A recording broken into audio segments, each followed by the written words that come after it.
जय गुरु जी, शुक्राना गुरु जी, हर पल का शुक्राना गुरु जी, कोटि कोटान शुक्राना गुरु जी, लख लख बार शुक्राना गुरु जी। जो दिया उसका भी शुक्राना गुरु जी, जो नहीं दिया उसका भी शुक्राना गुरु जी, जो देकर वापस लिया उसका बहुत बहुत शुक्राना गुरु जी। ओम नमः शिवाय, शिवजी सदा सहाय। ओम नमः शिवाय, गुरु जी सदा सहाय। जय गुरु जी, शुक्राना गुरु जी। संगत जी, आज हम श्री शिव महापुराण जी में भगवान शिव के नामों की श्रृंखला में भगवान विष्णु द्वारा पठित शिव नामों का श्रवण करेंगे और शिव पुराण जी की कथा को आगे की ओर बढ़ाते हुए श्रवण करेंगे। समस्त प्राणियों का पालन पोषण करने तथा तीनों लोकों की रक्षा करने में जिनका हृदय निरंतर लगा हुआ है, ऐसे शिव शिवा को मेरा नमस्कार है।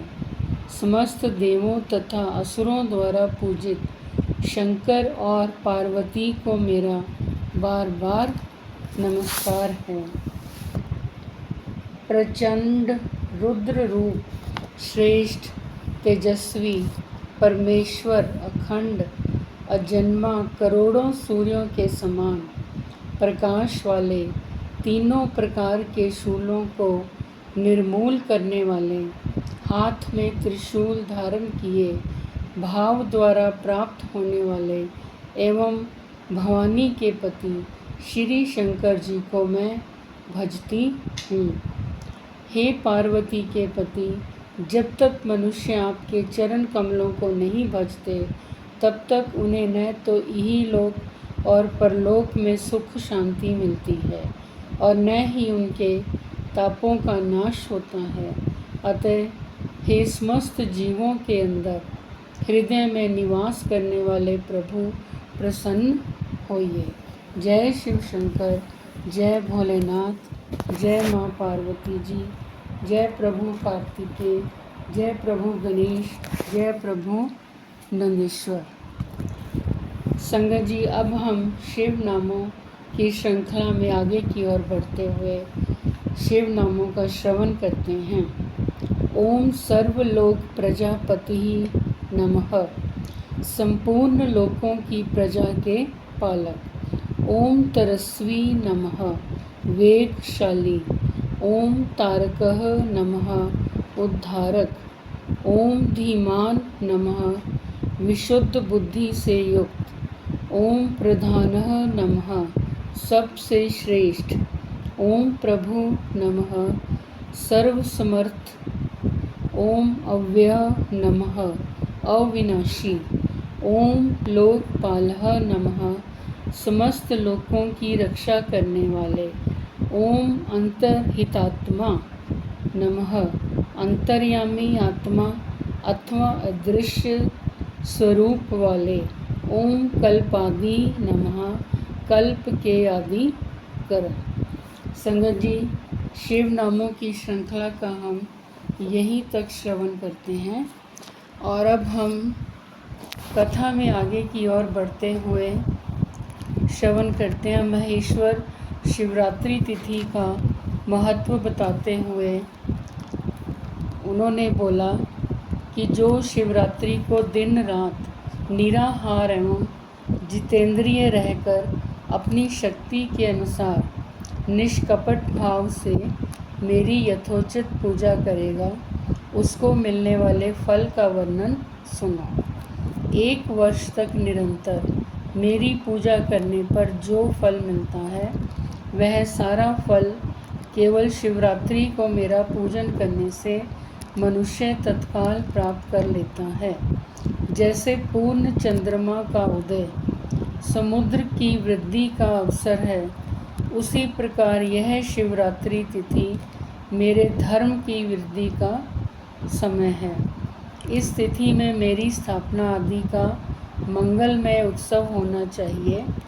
पहले मैं जब ज्योतिर्मय स्तंभ रूप से प्रकट हुआ था, वह समय मार्गशीर्ष मास में आर्द्रा नक्षत्र से युक्त पूर्णमासी का प्रतिपदा है। जो पुरुष मार्गशीर्ष मास में आद्रा नक्षत्र होने पर पार्वती सहित मेरा दर्शन करता है अथवा मेरी मूर्ति या लिंग की ही झांकी करता है, वह मेरे लिए कार्तिकेय से भी अधिक प्रिय है। उस शुभ दिन को मेरे दर्शन मात्र से पूरा फल प्राप्त होता है। यदि दर्शन के साथ साथ मेरा पूजन भी किया जाए तो इतना अधिक फल प्राप्त होता है कि उसका वाणी द्वारा वर्णन नहीं हो सकता। वहाँ पर मैं लिंग रूप से प्रकट होकर बहुत बड़ा हो गया था। अतः उस लिंग के कारण यह भूतल लिंग स्थान के नाम से प्रसिद्ध हुआ। जगत के लोग इसका दर्शन और पूजन कर सकें, इसके लिए है अनादि और अनंत ज्योति स्तंभ अथवा ज्योतिर्मय लिंग अत्यंत छोटा हो जाएगा। यह लिंग सब प्रकार के भोग सुलभ कराने वाला तथा भोग और मोक्ष का एकमात्र साधन है।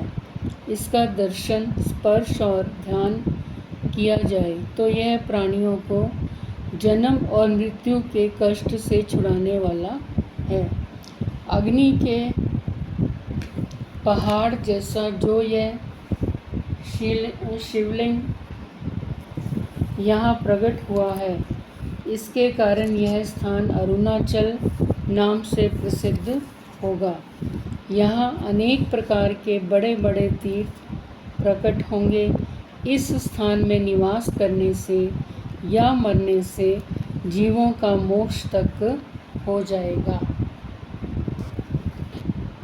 मेरे दो रूप हैं, सकल और निष्कल।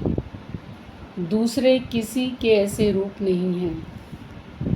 पहले मैं स्तंभ रूप से प्रकट हुआ, फिर अपने साक्षात रूप से।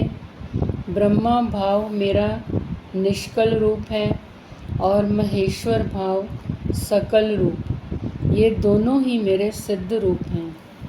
मैं ही पर ब्रह्मा परमात्मा हूँ।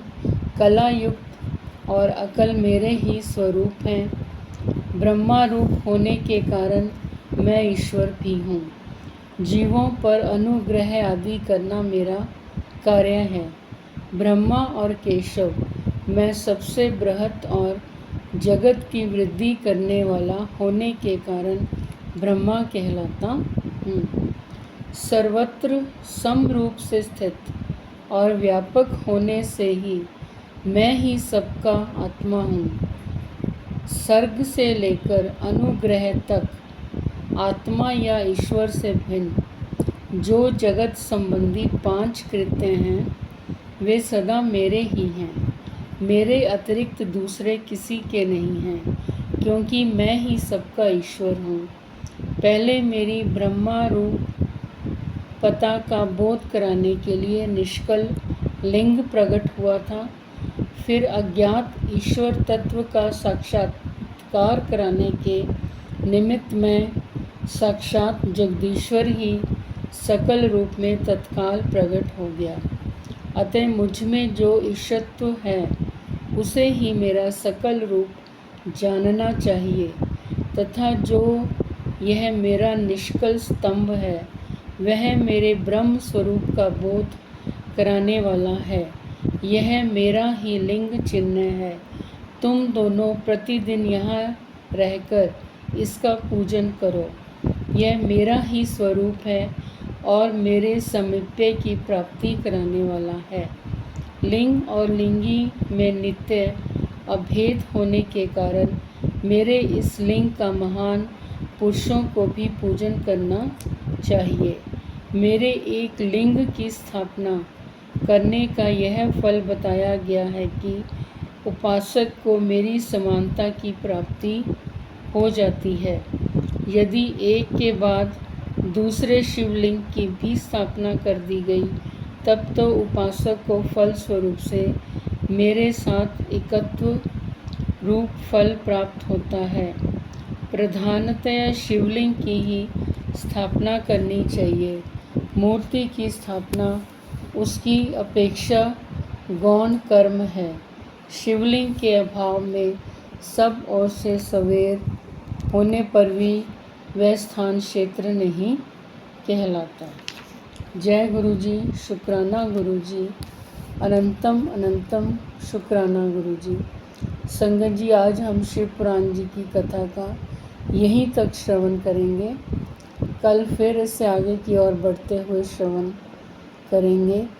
संगत जी, अगर आप भी अपने ब्लेस्ड सत्संग हमारे साथ शेयर करना चाहते हैं तो हमारे चैनल के डिस्क्रिप्शन बॉक्स में व्हाट्सएप नंबर दिया गया है, ईमेल आईडी दी गई है, जहां पर आप अपने ब्लेस्ड सत्संग हमारे साथ लिखती और ऑडियो रिकॉर्डिंग के रूप में शेयर कर सकते हैं। संगत जी, शिव पुराण जी की कथा का श्रवण जैसे जैसे आगे की ओर बढ़ता जाता है, गुरु जी की ब्लेसिंग्स हमें बहुत मिलती हैं। आप इस कथा के श्रवण को पूरा अवश्य सुनिए और गुरु जी की आज्ञा से शुरू किए गए इस चैनल को सब्सक्राइब करें, शेयर करें, लाइक करें, कमेंट अवश्य करें। जय गुरु जी, शुक्राना गुरु जी। ओम नमः शिवाय। शिवजी सदा सहाय। ओम नमः शिवाय। गुरु जी